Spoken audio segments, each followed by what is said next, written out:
Dober dan, spoštovani gospod Peter Mandel.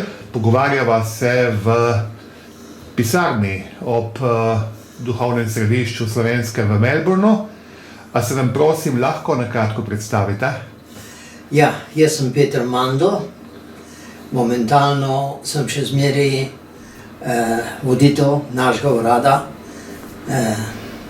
za Slovence tukaj v Melbourneu, lahko rečem v državi Viktorije. Naš urad je bil uradno odprt v letu 2005, maja 2005. To se pravi, da letos praznujemo 19. obletnico našega urada. In moram reči, da odborniki in sodelavci v uradu so vsi na prostovoljni bazi, ni honorarja za naše delo, delamo v dobrobit slovenske skupnosti v Viktoriji. Gospod Peter, odkot vi prihajate? Lahko kaj več poveste o vaši družini, o razmerah takrat, ko ste bil še recimo mladenič v vašem kraju? Ja, če pogledamo nazaj, rojen sem Šmarčan, Šmartna pri Litiji, to je blizu Save. Zapustil sem dom v letu 1952, ko sem končal železniško-industrijsko šolo v Šiški v Ljubljani. Sem bil poslan v službo v Čežano pri Divači. Torej, že po prvem mesecu sem se odločil, da zapustim rodno domovino in se pobegnil takrat v Italijo, mesto Trst, kjer sem preživel 18 mesecev, in leta 1953, ravno za novo leto odpotoval za Avstralijo z ladjo Toškano. V Avstralijo sem prispel februarja meseca 2053 in to je bil moj novi začetek v novi domovini na 5. kontinentu. Gospod Peter, kako se spominjate prehoda preko meje? Kako ste zbežali preko meje? Lahko malo bolj podrobno to poveste? Takrat je bilo še zelo nevarno. Naprimer, da te vidijo, da si prekoračil mejo brez dozvolo, lahko tudi si bil streljen, izgubil svoje življenje preko. Takrat je bilo še zelo nevarno. V taborišču v Trstu sem čakal, preživel 18 mesecev, preden sem odpotoval za Avstralijo. Kakšno je bilo življenje v taborišču? V taborišču ni bilo slabo. Hrana in namestitev je bila skromna, ali takrat je bila cerkvena organizacija IRO, katera je gledala za begunce. In moram reči, da je bilo kar v redu, smo imeli zdravniške in druge potrebe, tudi za obleči in tako dalje. Je bilo kar v redu. Takrat je veliko ljudi se izseljevalo preko Trsta. Zakaj ste se vi osebno odločili za Avstralijo? Odkot ideja Avstralije? Dobro vprašanje. Če pogledamo nazaj, 18 mesecev ni bilo nobene migracije takrat. Ravno je bila kriza, kjer je organizacija prevzela vodstvo in gledala na begunce. Takrat je bil Trst še pod angleško in amerikansko vlado, ni bilo še odločeno, kam bo Trst pripadal. Potem je, kot sem že prej omenil, prevzela organizacija IRO to odgovornost in prvo se je odprla migracija za Avstralijo. In jaz sem malo pogledal, nisem bil ravno navdušen, da grem v Ameriko, in sem se odločil, da grem za Avstralijo. Bil sem sprejet, mogel sem takrat še podpisati pogodbo, da bom delal 2 leti tam, kodr bo avstralska vlada odločila, da moram delati. Torej so vam oni plačali pot z ladjo? Ja. In v slučaju, da se vrnem, da ne bi želel ostati v Avstraliji, bi mogel poplačati stroške. Ja. Kako je pa potekala sama pot preko Tržaškega pristanišča, iz Tržaškega pristanišča preko ekvatorja in od Indijskega oceana do same petega kontinenta, oziroma Avstralije, nove domovine? Če pogledamo, potoval sem z ladjo, kot že omenil, Toškano. Toškana je bila ladja, bolnica pod italijansko vlado, in je bila zelo stabilizirana, zelo dobro opremljena, ali mi smo nažalost imeli zelo slabo vreme, kadar smo še prišli do Indijskega oceana, je bilo nekaj neverjetnega. So bili gotovi dnevi, smo šli več nazaj, kot naprej, bi rekel, ogromno ljudi bolanih. Hrane, kot si želel, zato niso jedli. In jaz sploh nisem šel dol v kabino, bi rekel, da spim. Sem kar ostal gor na vrhu jedilnici, nekaj še drugih se mi je pridružilo. Srečno, jaz nisem bil bolan, sem nekako preživel to grozno potovanje. Potem ste prišli v Avstralijo, a so vas najprej dali v begunski kamp Bonegila? Če pogledamo, ja. Jaz sem bil nameščen, smo prišli v Port Melbourne. Od tam smo z vlakom šli do Albury Wodonga in smo bili nameščeni v Bonegili. Po taborišče, hrana je bila, bi rekel, grozna, nismo bili navajeni na avstralsko hrano, a s časoma se je to nekako zboljšalo. Gospod Peter, kaj pomeni avstralska hrana? Ovca, mutton, oni rečejo, Kako so pripravljali to hrano? Zelo enostavno, dostikrat je bilo, bi rekel, kuhano ali pečeno, malo posoljeno in je bil grozen duh, na katerega mi nismo bili navajeni. Prvič, da sem v resnici jedel ovco v taki obliki tukaj v Avstraliji. Jedel sem doma pečeno in pripravljeno po našem okusu z začimbam, kar je bilo kar drugače. Kaj pa potem po bivanju v Bonegili, kam ste šel naprej? Po parih mesecih v Bonegili sem bil, nekateri so bili odločeni, da grejo na delo v Queensland, na sugarcane trsko, sladkorno trsko. Torej sekati sladkorni trsk, ne? Tako. To je bilo izredno težko delo, ne? Zelo. Jaz sem bil zelo srečen, da sem bil odločen, da pridem v Melbourne. Prvo smo šli na trganje grozdja za rozine, mi tukaj kličijo sontanas. To je bilo približno 4 tedne, kar je bilo kar v redu za gospodarja, za katerega smo mi delali, zelo gledal nas, kot da bili del družine in smo vsi skupaj jedli pri isti mizi, kar so njegovi otroci jedli in on smo mi dobili. Torej nobenega razločevanja, nobenega... No, odlično. In je bil zelo vesel, zato ker je rekel, se še izrazil, da takšne grupe, kot je takrat imel, še ni imel, da bi tako smo en teden bolj zgodaj končali s trganjem grozdja, tako da smo bili še vprašani, če hočemo pomagati njegovemu bratu, ki je bil sosed.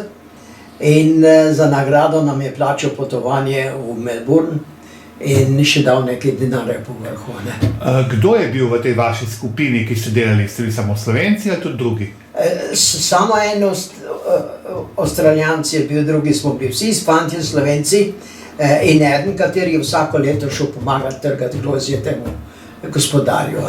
Drugače smo bili pa vsi Slovenci, največ iz primorskega kraja in seveda jaz Šmarčan. Takrat vas je bilo še relativno malo Slovencev tukaj, ne? Leta 1953, ko ste vi prišel. So šele Slovenci dobro začeli prihajati? Jaz sem bil enih od prvih migracij, večjih migracij, ki je prišla in se je odprlo leta 2053, oprostite. In moram reči, da drugi so prišli pa takoj po drugi svetovni vojni, ki jih je bila zelo mala peščica. Takrat je začela šele migracija za Avstralijo in če pogledamo, Se je bilo sam okoli 8 milijonov prebivalstva tukaj, kad sem jaz prišel v Avstralijo. Kakšna je bila takrat Avstralija, gospod Peter? Veste kaj, Avstralija je bila takrat zelo nazaj za Evropo, če pogledamo. Z vseh obzirov, s hrano, stanovanje. Stanovanje sploh ni bilo, če si iskal prenočišče ali stanovanje, si mogel dobiti kot pri privatniku sobo in tako dalje. Zelo, oni ženske sploh niso delali, so samo moški in so gledali dol na nas, zato ker mi emigrantje, priseljenci, smo delali žene in moški, a ne, en in drug, da smo pomagali in si kupili hišo in tako dalje. Po parih letih so oni začeli nam slediti, a ne. Če pogledamo, sploh ni bilo prometnih luči. Samo 3 velika križišča v mestu Melbournu so imeli uro. In kadar je prišla na rumeno, si mogel se ustaviti, čakati, da je prišla rdeča, si stal, je prišla zelena, se lahko nadaljeval. Ni bilo, bi rekel, brzine, sploh omejitev vožnje. Melbourne je znan kot mesto priseljencev. Tukaj živijo poleg Slovencev, Hrvati, Makedonci, Italijani, Grki, Nemci. Kakšne so bile razmere med vami priseljenci v tem mestu priseljencev, kot je Melbourne? Nismo imeli nobenih problemov, bi rekel, s Italijani in Grki. Grki so začeli prihajati šele po letu 54-55. Začetka je bilo dosti Italijanov. Potem leta 1954 se je odprla tudi emigracija za Grke. In če pogledamo, mesto Melbourne je zelo znano. V tistem času, okoli leta 60-65, je bilo čez 150,000 Grkov tukaj v Melbournu. In to je bil veliki vpliv na multikulturno skupino tukaj v Melbournu. Pravijo, da Melbourne je drugo največje grško mesto, ne, za Atenami. Ja. To še verjetno danes precej velja, ne? Ja, še zmeri. In noben, bi rekel, ne gre proti temu, da Grki so največji. Seveda še dorastek in nove družine in mladina in tako dalje. Kako ste se pa Slovenci organizirali, kako ste se družili v tistem obdobju? Patra Bazilija, ki je nekako veljal za začetnika slovenskega duhovnega organiziranja, še ni bilo, on pride šele po letu 56 v Melbourne, ne? No, takrat se je šele začelo, bi rekel, versko skladišče ustanovljati tukaj v Melbournu. Zgradili smo cerkev, on je nudil zaščito in prenočišče za mlade fante, kateri so migrirali tukaj v Avstralijo. In je ogromno fantov tukaj. Moram reči, on je naredil dosti dobrega in pozitivnega za naše priseljence v njegovem času. Kako ste se pa drugače dobivali Slovenci, tako v tistih začetkih, v 50 letih? Kje ste se znašli, kje ste se družili, kam ste šli ven plesati in tako naprej? Kakšno je bilo družabno življenje? Pokazala se je potreba, da se ustanovijo središča, ne? In da imamo nekje, kjer se lahko mi identifikiramo, da smo Slovenci in da nadaljujemo z našim običajem in navadom in rekel slovensko zgodovino.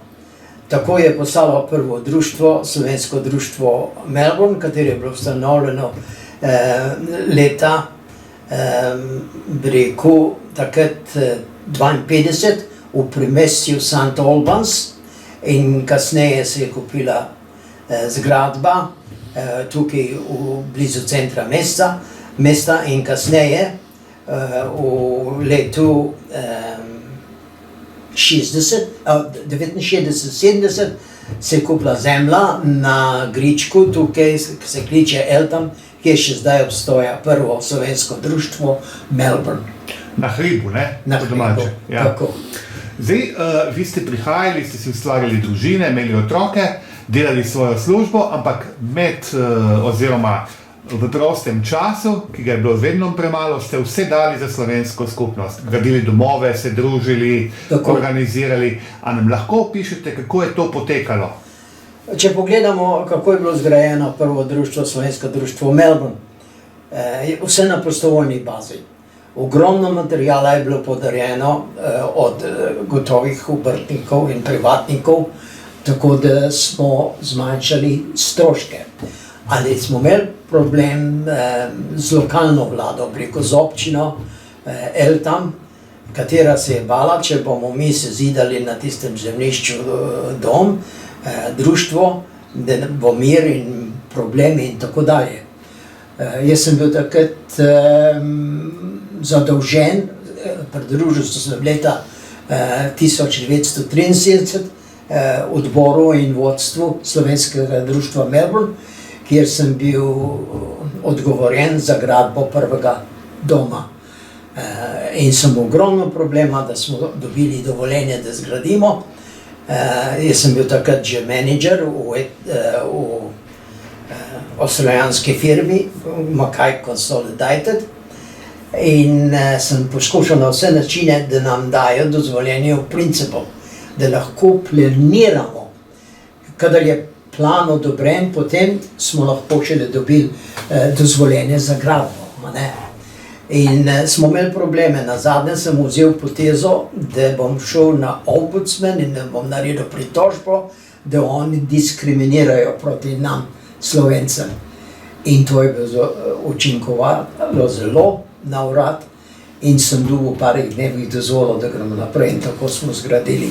Gospod Peter, če delam nekoliko rahlo nazaj, v tistih časih, pa tudi danes, je bila Avstralija družba priseljencev, ne? Yes. Kako so oblasti, tako državne kot tukaj državne v Viktoriji, kot potem občinske, gledale na vas priseljence, na številne narode, zlasti iz Evrope, ki so prihajali v Avstralijo? Kakšen je bil odnos do vas? S časoma, če pogledamo v letu 1884,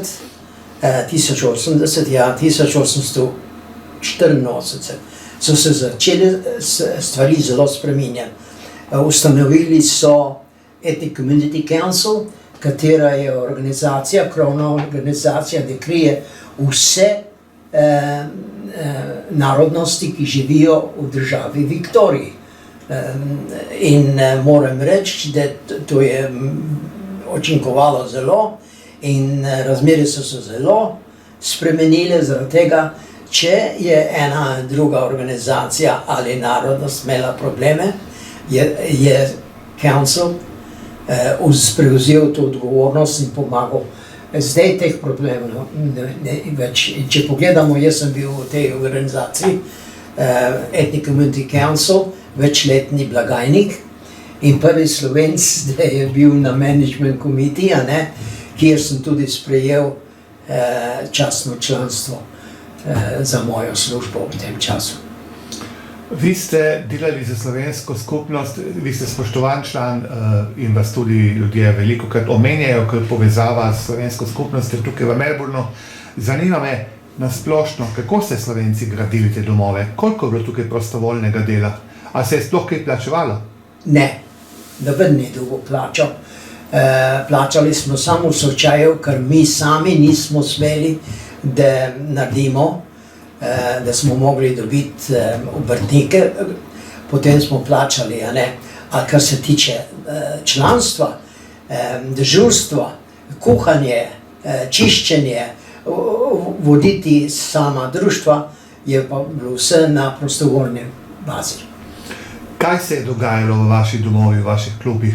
Nam lahko opišete tipična letna oziroma bomo rekli tipične dogodke, ki ste jih praznovali, ki ste se jih spominjali v vaših kulturnih domovih?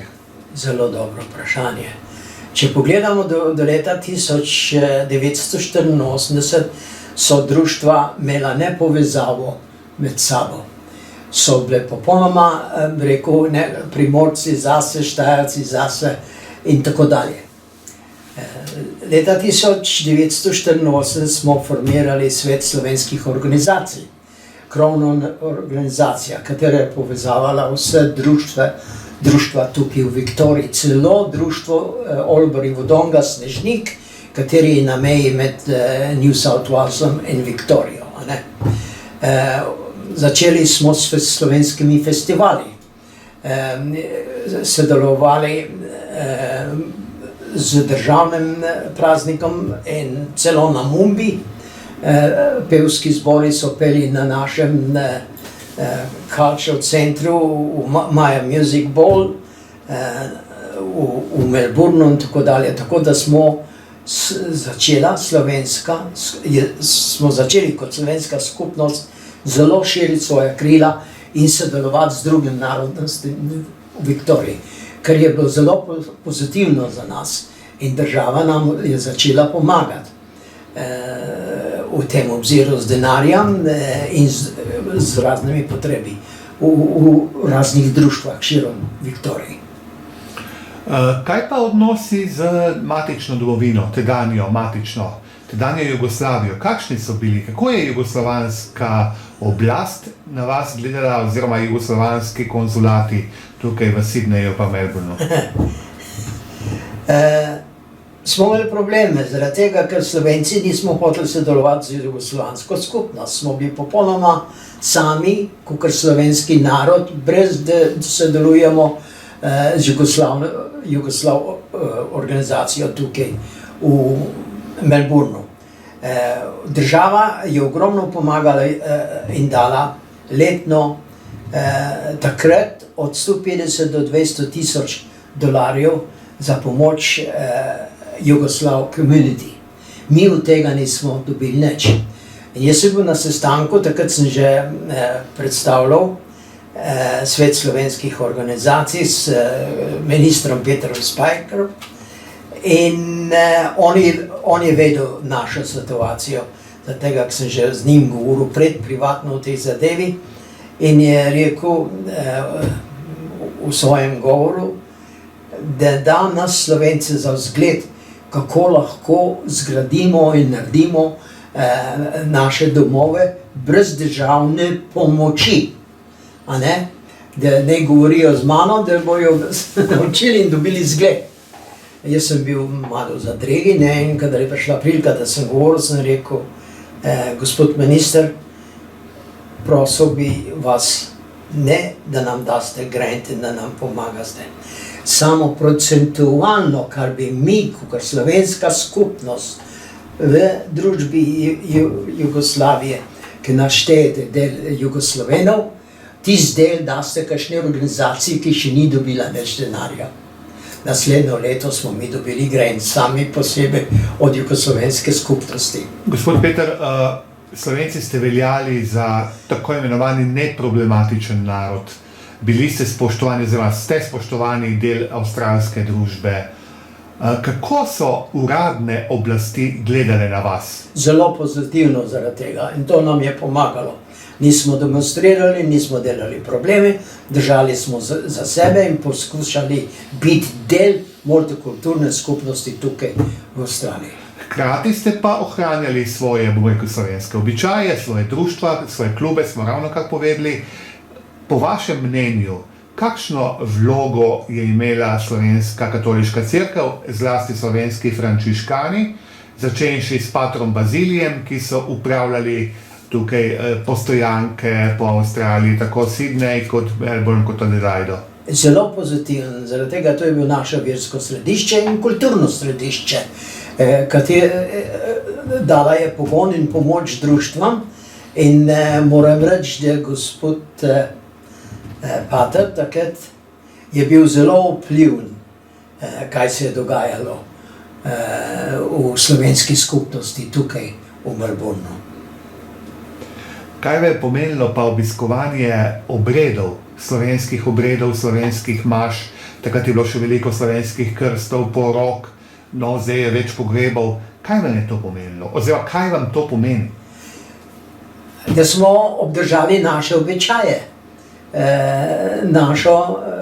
naš jezik in svoj glas. V tem času smo tudi odprli radijske oddaje tukaj v Melbournu, a ne, in ena je bila na Radio 3/3Z, katero poskušamo ponovno odpreti, zaradi tega, ker je bilo pomanjkanje kadrov. Rekel se borimo, da držimo, dokler imamo še nekaj med nami in da damo vpliv na mlajše. In vidim, da je že tretja, četrta generacija, gotova se zelo zanima.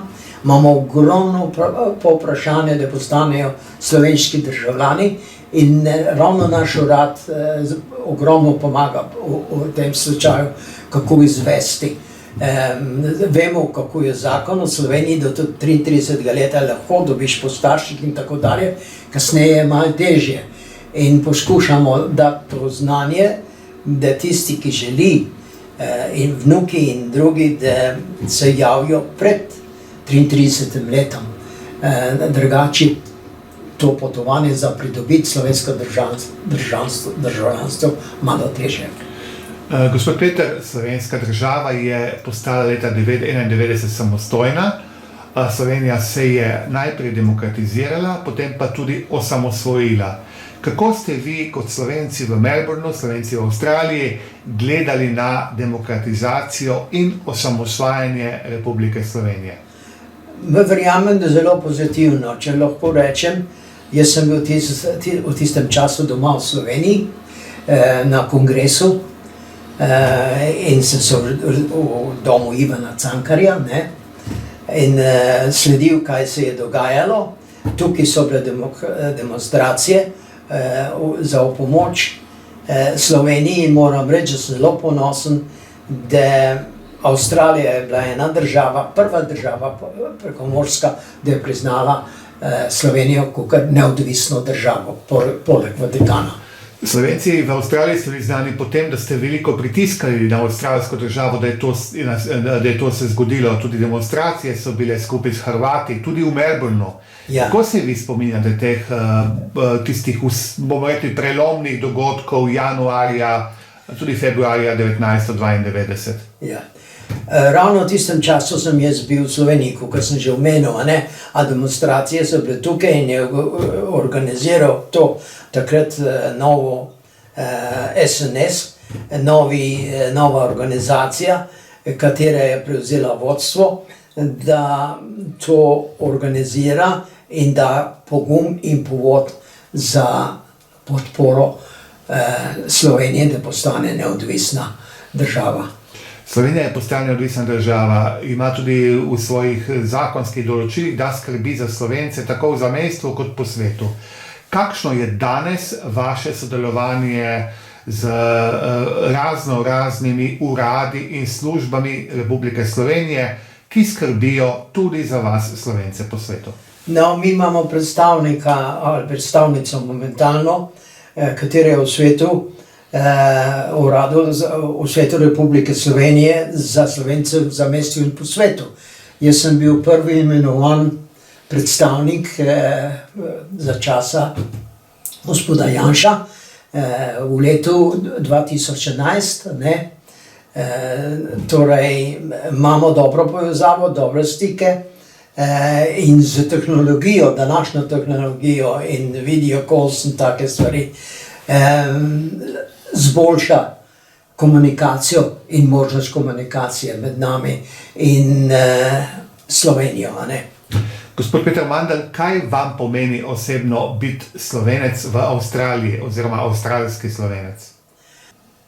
S ponosom in tudi moji vnuki in hčerke nosijo slovensko poreklost in da pripadajo Slovenijo in imajo vsi državljanstvo tudi. Torej, to meni se zdi, da je dokaz, da hočemo držati našo pripadnost, da smo Slovenci. In celo moji vnuki imajo vsi državljanstvo. A mislim, da to prihaja dosti z vzgojo in podatkom, kako bi rekel, podamo pogum našim otrokom, da držijo ponos, odkot prihajajo njihove korenine in da smo lahko Slovenci vzgled drugim narodnostim. Tako majhna država, 2 milijona 200 tisoč prebivalcev, z tega je skoraj milijon po svetu, a ne? In mi se zdi, da smo lahko Slovenci vzgled vsem drugim, kar se tiče obnašanja, kjerkoli živimo po svetu, da smo dobri dodatek tiste skupnosti v tisti državi in državljanstvu. Gospod Peter Mandl, mi se pogovarjava skoraj 19.000 kilometrov od vaše rodne domovine, od Slovenije, vašega Šmartnega pri Litiji. Pogovarjava se v slovenščini na obrobju Melbourna, v slovenskem duhovnem in kulturnem središču na Kew. Me zanima, če ob koncu rečeva, kaj vam je pa Avstralija dala? Kaj vi čutite, da ste sprejel dobrega od Avstralije? Tukaj nenazadnje živite več kot 70 let že. Dala mi je vse, kar imam možnosti. Bil sem še šolan, postal sem menedžer podjetja, v katerem sem delal 40 let, se upokojil, bil sprejet kot eden od avstralskih državljanov. So bile gotove razmere in rekel, animosity leta nazaj, ali to s časoma se je prekinilo in zdaj imamo enakopravnost, rekel, ni važno, odkot prihajaš, važno je, kako živiš in kako se obnašaš. Kljub uspehom, tako v družini, kot v službi, kot v družbi, ste ostal zaveden Slovenec. Definitivno. Veliko ste delal za slovensko skupnost. Dovolite eno osebno vprašanje. V katerem jeziku pa vi molite? Slovenskem. Gospod Peter Mandl, vi ste leta 1952 šel preko meje v Trst. Potem pa, koliko vem, ste se spogledoval z odhodom v ameriško vojsko, ki je takrat potrebovala nove rekrute, nove vojake zaradi bojev v Korejski vojni, ki je začela 2 leti prej. A nam lahko prosim poveste kaj več o tem? Ja, jaz sem v eno od tistih mladenčev, ki sem se prijavil, nas je bilo kar en par, bi rekel, precej velika grupa. In smo imeli ta prvi gotove teste, gotove, bi rekel, da vidijo IQ, da vidijo tvojo možnost, zakaj bi bil lahko jaz kvalificiral. In ko sem to končal, so me že odločili, da bom v communication. Zveze. Ja. Kje so vas to pregledovali? To so bile gotove pisarne v Trstu, kjer so bili amerikanski oficiri in vodstvo, štab amerikanski. In kaj so vam ponujali pa v zameno? V zameno so pa ponujali po 5 letih državljanstvo amerikansko, plačo, katero bi jaz dobival, sem mogel podpisati kontrakt, da polovico plačo oni obdržijo. In je bilo takrat pregledano z interesom in tako dalje, bi bilo zadosti denarja, da bi lahko kupil hišo, kadar bi šel ven, ali pa nadaljeval. Mogel sem imenovati osebo, katera bi dobila v slučaju, da sem bil ubit, moj denar, dati vse podatke in naslove v tem obziru. Bil bi poslan, če bi takrat nadaljeval, bil poslan v Nemčijo za 3 mesece, crash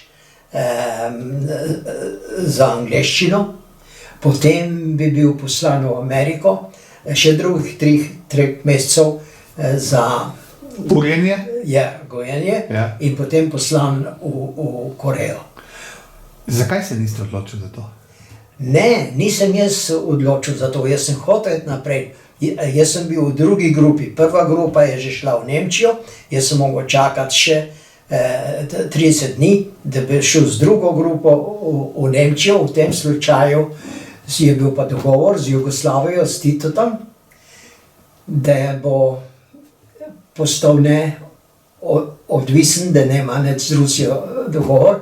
In so odločili, da Jugoslovene, takrat sem jaz rekel, kar Jugoslovena, ne kot Slovenc, ne bojo več sprijeli noter, tako da bojo, bi rekel, da te wouldn't embarrass Tito. Se pravi, je malo manjkalo, vi zaradi potem politike niste bil sprejet kot ameriška vojska, ameriški vojak in niste šel v Ameriko. Tako.